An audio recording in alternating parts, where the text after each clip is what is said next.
Hello everyone, তো আজ পঞ্চমী। আজ একদম সকাল সকাল ঘুম থেকে উঠে পড়েছি, কারণ আজকে যাব মেদিনীপুর ঠাকুর দেখতে। তো উঠেই স্নান টান করে একটু চা খেয়ে নিলাম, তারপর রেডি হতে শুরু করে দিয়েছি। তো ফাইনালি রেডি হয়ে বেরিয়েও পড়েছি।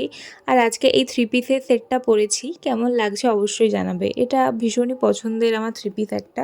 তারপর ফাইনালি শুরু হলো এবছরের প্যান্ডেল হপিং। তো এটা ছিল মেদিনীপুরের রাঙামাটির ঠাকুর, এটা আমার মোটামুটি লেগেছে। নেক্সট গেছিলাম রবীন্দ্রনগরের এই প্যান্ডেলটায়। তো এটা আমার মেদিনীপুরের সব থেকে এই প্যান্ডেলটা আমার ভালো লেগেছে। এটা থিম করেছিল বেনারসের ঘাট। তো আমার পার্সোনালি বেনারস ভীষণ পছন্দের একটা জায়গা, তো সেই জন্য আমার প্রচুর ভালো লেগেছে। তাছাড়াও এখানে মায়ের মূর্তিটাও ভীষণ সুন্দর ছিল, দেখে আশা করি তোমরা বুঝতেই পারছো। আর এই পুজোটা মেদিনীপুরের সব থেকে পুরনো পুজো। তো যখন আমাদের পূর্ব পশ্চিম ভাগ হয়নি তখন থেকেই চলে আসছে। তারপর আরও কয়েকটা ঠাকুর দেখে আমরা চলে গেছিলাম বং পিৎজাতে। এটা কোথাকার বং পিৎজা তোমরা কি কেউ চিনতে পারছো? তো এই আউটলেটটা আমার সত্যিই ভীষণ ভালো লেগেছে, অ্যাম্বিয়েন্সটা খুবই ভালো। তো বাইরের পরিবেশটাও এতটাই ভালো লাগছিল যে আমি এখানে ভিডিও বানিয়ে নিয়েছি। তো আজকের ফুল লুকটা তোমাদের সাথেও শেয়ার করে দিলাম। তো তারপর আর কি চলে গেলাম বাড়ি। তো এইভাবেই কাটলো আমার পঞ্চমী।